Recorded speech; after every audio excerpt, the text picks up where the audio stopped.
However, In fact, there were people who told me I shouldn't even talk to Stern. People tell me, you're too sleazy. This is going to hurt me, hurt 2020. Well, you shouldn't do this interview. I would like to meet the people that told you that. I'd love to meet them. People despise you. Oh, really? Well, you know, my feeling is that I guess when you do what I do, you know, you're not going to have all friends. You know, it's some people, the stuff I do is sometimes really rough. Ah, yes, sir. Yes, sir. Come on in, gang. This is pretty rough. Let's play some Black Jeopardy. Come on in. The show where there is no racism. What I do is out there. But I know that it kicks ass when I get on that radio and it makes people laugh. All right, this is a real brother. That's the real thing right there. Stern's out there all right. He offered these men who work at McDonald's in Harlem a chance to win gift certificates if they come into play what he calls Black Jeopardy.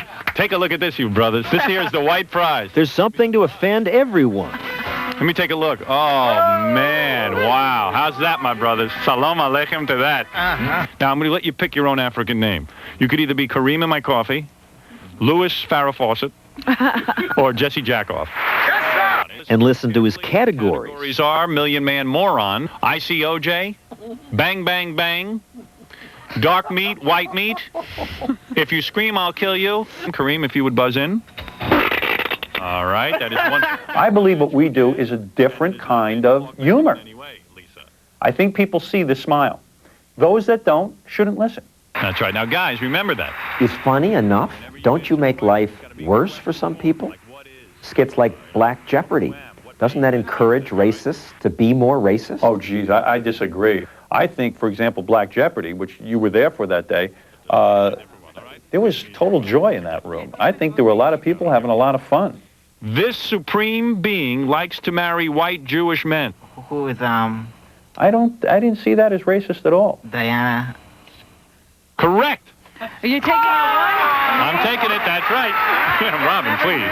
We're so uptight about race. I grew up in a black neighborhood. Everybody talked about race. 24 hours a day, what you heard on Black Jeopardy was going on in the school. I don't feel that I'm a racist. I don't have those feelings toward people. Now the board goes over to Kareem, go over to lovely Lisa, and pick a category. If you scream, I'll kill you. If you scream, I'll kill you for Black Jeopardy. But by having a category, if you scream, I'll kill you, doesn't that encourage the racists to hate No, black absolutely people? not. I think people say, wow, that's making fun of a stereotype. Of course it's a stereotype. But you make the stereotype worse. You reinforce it in racist eyes. I see it just opposite. I see it as though you're getting people to start laughing at their differences and bringing them together. The thing that's not healthy in our society, the way I see it, is that no one can talk about race with each other. You guys were great sports. Thanks for doing this. I hope you had fun. Yeah, we did. There is an aspect of my show that is very cruel.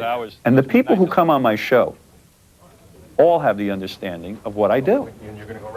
There's normally a wall between a reporter and his subject, but Stern shatters that. John Stossel's here in the room. He's observing me from 2020. Yes. Having a guy like you in the room is heaven to me, because when you're there, I seem 50 times more outrageous. You married? I'm married, yeah. Oh. Well, you must have some piece of ass wife. Did you get her after you were on TV? I'm you not waited. talking about my wife in here. But you wait. Any guest who will come in there and will say to me, I can't talk about my personal life, like what you were doing. When you get crazy like that, it's great. It's great. You looked like a deer caught in the headlights. I felt like a deer. And I loved having that power over you, because I never had that kind of power in my life over anyone. You got kids? I am not talking about my family. You came at me about my stuttering, too. Figures. The guy who stutters gets on TV. I can speak, and I'm not on TV. So discomfort makes good radio. I believe so, yeah. You know, people don't like it when you make fun of us. I know. We don't like it. The whole audience is going, is he going to keep pounding away at this guy? And there's something great about that. Tension. Tension, and it's real. You know, it's the only thing I can do. I'm not that talented. I have to belittle others in order to make a living. Uh-oh, I'm in trouble. I know. Belittling others, insulting just about everyone. And millions of people love it.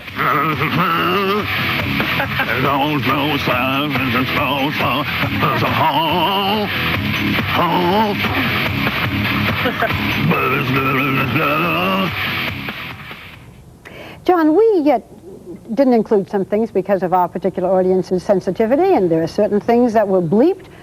How do you feel about censorship? Yeah, well, we did it because we thought our audience would be offended, and, you know, it is scary what he does, and the children might be influenced by that. But the idea that some government officials are going to decide what speech is worthy of being heard, that to me is scarier still, and I side with Stern on that. Of course, he does love to insult people. I mean, it does make it more tense, as he said, but you know what? He's been nice to me. Well, in his book, he says you fawn over people. Ah, any reason why? In your specials, he says you ought to be asking them the important thing, which is what they do in bed. Well, I certainly will keep that in mind, but Howard, baby, how can you say that I fawn over you? And I just think you're so terrific, and so does John. Don't you, John?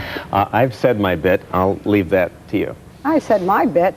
Hugh? Well, my bit is going to be on an entirely different track here. None too soon. Next on the program, it was a week that will go down in history. When we come back, Barbara has some personal notes about two outstanding men who dominated the headlines.